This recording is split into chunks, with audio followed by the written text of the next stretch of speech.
tell you one thing. I can't imagine at the end of your life, you're sitting on a chair and saying, man, I'm so glad I was mediocre. I'm so glad I just kind of skated by. Fuck that.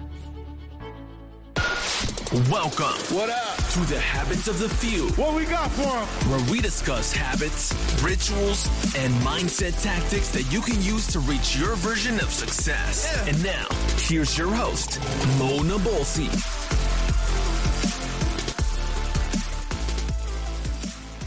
So I would say a little bit environment, a little bit parenting. Look, my dad went broke. He was on top of the world. So that impacted me in a really positive way, even though it was awful when it was happening and it wasn't so good for him. Mom was into yoga, meditation, health food at an extreme level. That was helpful. And I had a fire in my belly. I just wanted to achieve and prove that I was tough. So confluence of a whole bunch of things. I'm practicing on my kids right now, and I'm saying, all right, how do I build some of these skills? How do I get them resilient? How do I get them gritty? So, watch all the TV you want in Mandarin. You're going to do math every single day. We're going to do death camps on the farm where you're not going to be able to sleep in the house, and you're going to be in ice cold water and hike in the mountain and in pain and very little food. So, I manufacture adversity because we don't live in New Delhi, right? We don't live in Kazakhstan where maybe it would be a little tougher on kids just naturally. I gotta manufacture it. Right, 100%. And how old are your kids? I've got an 8, an 11, a 13, about to be 13, and a 14. Awesome. So one thing I like to instill is, do you believe in like affirmations, gratitude, all that good stuff? I do. My wife's big on, hey, what was the best part of your day? What was the worst part of your day? So I like that. I think I could be better at it. My father was not big on like hugs and patting me on the back. He motivated me through just talking about how much work we got done that day, right? And so there was an achievement that we got done. And so that's just my thing. We work. Like, that's who we are. We define that way. We like, hey, kids, win or lose, I just want to make sure you outwork everybody. Right. So, and I can definitely appreciate that. One thing that I truly value in life is the ability to have grit. And most people think that grit is something that you were either born with or you just cannot develop. And I completely disagree. I've had several conversations where grit they assume is instilled at a young age, and that it's very difficult to develop it if you're like in your like mid-20s. Let's say you live a really comfortable life, right? You're with mommy and daddy and you're 25 years old, you're still living at home, and now all of a sudden you have to develop grit, but it's because they've been in a product of the environment where they've lived this cushy lifestyle. All of a sudden now they have to switch gears. What do you think? What's your take on that? Is this something that can be developed later on in life? Is it a lot tougher? What are your thoughts? Couple of thoughts there. One is I love the movie Batman Begins, where Christian Bale is very privileged, very wealthy, and takes it upon himself to go end up in a Chinese prison and toughen up. So there's a fictional character, an example that we could look to for some thoughts on that. Number two, in the real world, a lot of people listening might not realize it, but we are animals. We're not special in it. We are animals. And as such, if you think about animals that grow up in the zoo, they typically do not get let back into the wild because they're not feral, they're not tough enough. And we're actually softer than zoo animals.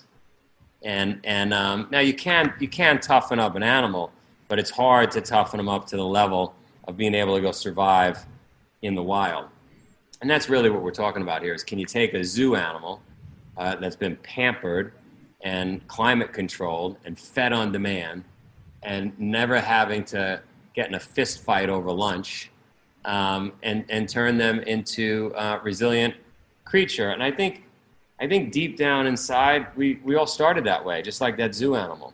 And then we learned helplessness. And so I think we just got to dig deep and find it. And some are going to have a huge advantage over others. The guy that grows up in Eastern Europe in the 1970s has an advantage over us. The person that grows up in New Delhi, Mexico City on the streets has an advantage over the guy, the girl that grows up on Park Avenue privileged. That's just the fact of life. They might not have the same opportunities, but they have an advantage because they're fighting for milk. And so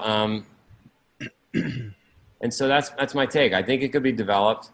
I think the softer and more pampered and more bubble wrapped you've been, the harder it is to find that natural state, right?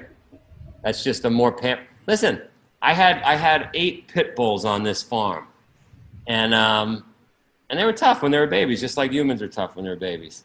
And then they hang out in the house, and they get fed on demand. And then it's snowing out, and they don't want to go out in the snow. And all right, and then they literally changed in front of me, and then they got lost in the woods for 3 days, and they came back with porcupine needles in their eyeballs, and they were like a little more rugged, and it was like, okay, you're back in the game, you know? So you could develop it, but it's going to require some work and some porcupine needles. I'm with you. What if the scenario is that one of the scenarios that I've been seeing, particularly with people that are closest to me, is they say that they want it. They say that they want to change. They say that they want to make these commitments, but nothing happens. Their actions and the routines are identical to how they were yesterday, the day before that. So what do you say to somebody like that? Like, how can you get someone out of their own way? Can you help someone get out of their own way? Or is it at this point you just kind of leave them alone? You've shown them the tools. You've given them the gate to the yellow brick road or what have you. And at that point it's completely all on them. What are your thoughts on that? I got a billionaire's kid here. A lot of people send me kids on the farm, adults, to work on and help them find exactly what you're talking about, get their grit back. Yeah. This kid, privileged background, he went after it the first 3-4 days. And now his attitude is, today I want to chop wood instead of doing what everybody else is doing. And so I just went to the general store here in town, and he was like wanting to talk to me, and I just waved and I moved on. And he said, "What's the matter? You're not talking to me." I said, "No, it's not that." I said, "Listen, we have a program here that helps you get what you wanted. Otherwise, you would not have come here. You came here for something. Mm-hmm. You got to trust the program." But what happens is when it gets hard, like in this example, they tap out. And they start to, whoever they are, doesn't matter. They start to make up these crazy stories and excuses and bullshit about like, I needed to learn, I got to learn how to fish too. Okay, you're going to learn how to fish? Why don't you finish the program first, then we'll go fishing. Right? You're just trying to avoid the hard work. You got to remember, we are wired, this species is wired to avoid discomfort at all costs. That's what's kept us alive and on the planet as long as we have. Don't fall off a cliff. Don't get frozen out in the tundra. Don't drown in the water. Mm-hmm. Avoid discomfort and save yourself. It happens subconsciously. You don't even know it's happening. You wake up in the morning to work out, and your mind subconsciously says, go get a cup of coffee. You don't need a cup of coffee. You just don't want to work out. Right. Your mind says, go check your email. You don't need to check your email. You just don't want to work out. And so your mind is giving you, just get away from discomfort. Get away from discomfort. And you're asking people, that's what we're talking about, to get uncomfortable. And it's against human nature. And until you can flip the script and make it more uncomfortable to not do the hard shit, you'll always be chasing comfort. Now, a lot of people might say, but Joe, chasing comfort's good. Like, what? I made some money. Why can't I have a nice air conditioner? I mean, you must have a beautiful air conditioner where you are because you got that fleece jacket on right now, right? So yep. So why do I have to sweat? Why do I have to work hard? I made money. Because the person who has everything appreciates nothing. The person who has nothing appreciates everything. That's why. And so we got to strip ourselves down. We got to peel back the layers of the onion. We got to do hard stuff. We got to get comfortable being uncomfortable.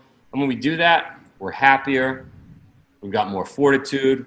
We're more likely to succeed. By the way, you're going to love this. By the way, neurosurgeons now can see in a human's brain the ones that start stuff and don't finish it. They leave a gap in the brain. Wow. Yeah. So it's even more important to take on hard challenges and finish it because the more tracks you can lay, start to finish, the more successful you'll be. Wow. That's unreal. That is unreal that you can actually quantify it now with science. Yeah, you can actually see in the brain. Don't leave a gap in your brain. Yeah.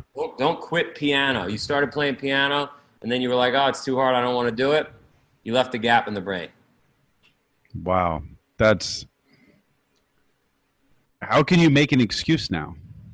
Can't make an excuse, but they do. They line up here every day. They line up by my door, and they say, Joe, this camp is too hard. I want to go home. My new response is, we don't accept resignations here. Get back to work. Love it. Love it. So on the subject of grit, since we've got about 10 more minutes of this call, and I think it's just so impactful. Grinding, the sister of grit, I would say, or the brother, to me, working 12 to 14 hours a day doing something that I absolutely hate, but all the while understanding that I have this outcome, whether it be 3 years down the line, 5 years, a decade, it doesn't matter, is what keeps me going through, minute by minute, hour by hour, day by day.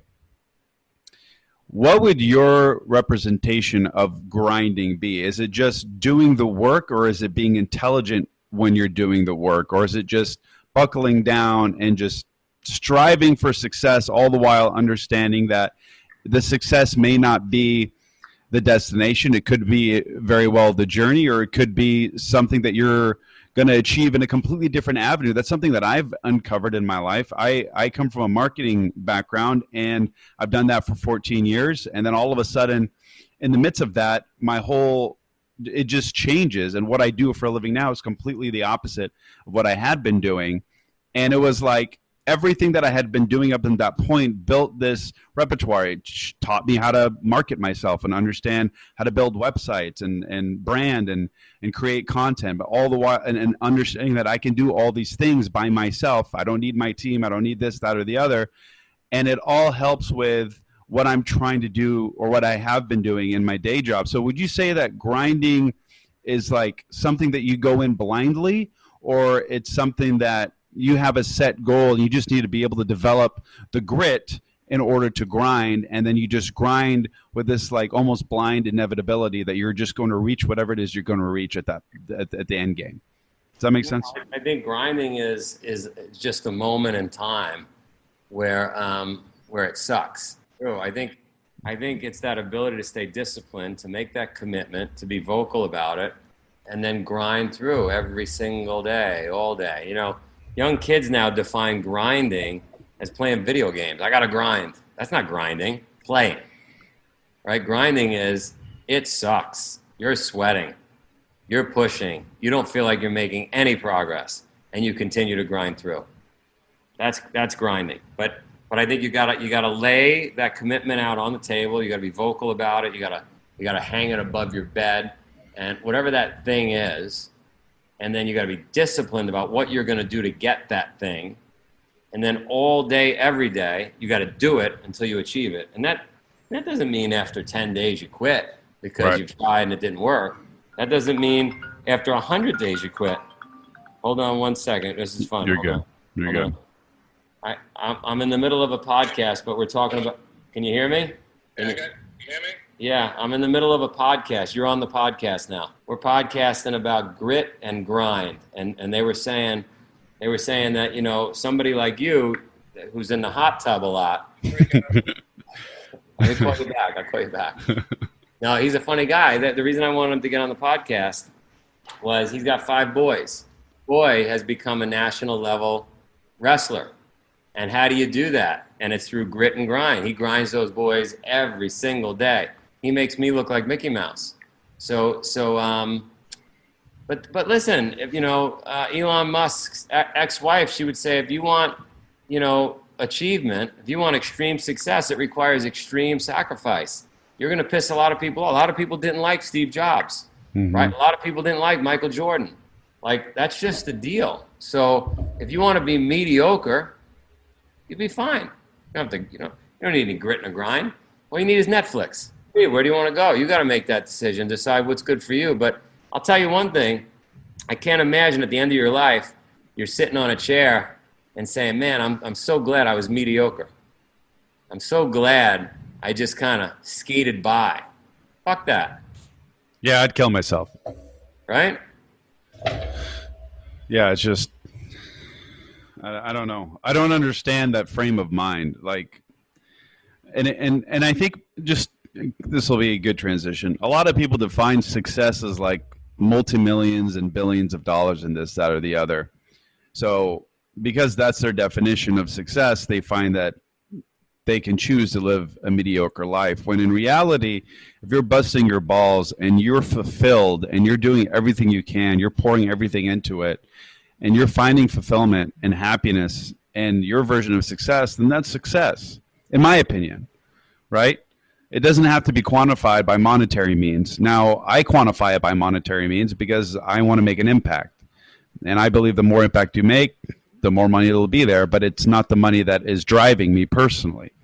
So when it comes to like finding discipline in the things that you want to achieve, how would you first develop discipline? I feel like that would be the foundational piece right after mindset. Would you agree? Because you'd have to create. First thing you want to do is figure out what that purpose is, what that true north is, what that goal is. Make sure that goal lines up with your values and beliefs. Okay. In other words, if you value health and wellness, but you smoke cigarettes every day, you think that's like, we're not aligned. Make sure you're completely aligned. You're passionate about the thing you're getting after. Post it on a wall, tattoo it on your arm. That's the thing you're going after. Next thing you do is you commit, but you commit by writing down what you're going to do every day about it. What are you going to do? If your goal is to climb Everest, well then every day, every single day, you got to be working towards that goal. You got to be disciplined about your practice to getting up Mount Everest. Are you practicing with glacier goggles? Do you have an ice axe? Are you climbing mountains? Are you climbing stairs when you're in the city? Are you learning and reading books? Are you doing everything you can with every free moment to achieve your goal? That's discipline. If you're not, you're wasting your own time. You're wasting everybody's time. You're just wasting time. That's a dream. It's not a goal. That's just a hope. Yeah. It's a wish. Do you believe in writing things down, creating goals, logs, things like that? Is that something that... Yeah. You want to write it down, and then you want to track the work that you're doing, and then make sure, review it, and create a feedback loop to make sure you're actually doing the work you said you would, the work that's required to achieve that goal. And be honest with yourself. Take a look and, take inventory. Are you really doing the work necessary? A lot of people say they are. Yeah. It's tough when you're ultimately lying to yourself, as if though because at the end of the day, like if you're trying to pretend to be somebody that you're not, or you're saying that you're doing all these things to other people, and internally you know that you're not, you're only letting yourself down, you're only failing yourself. So what's the point?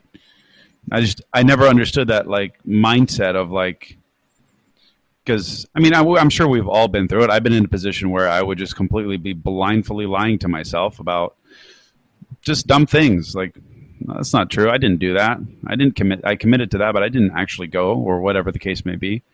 How can someone get over the fear of moving out of their own way? I find that is such a huge paradigm shift, especially the younger, the younger humans. So 18 to 30 years old, that they're constantly walking and tripping all over themselves, when at the same time, what they envision and what they want to do is not in line with their day-to-day action, but they speak about it every single day, and they sincerely mean it, and they're genuine about it. It's not like they're trying to, commit fraud in the essence of who they are and what they want to achieve. Like what is that? Is it something that just as simple as just a shift?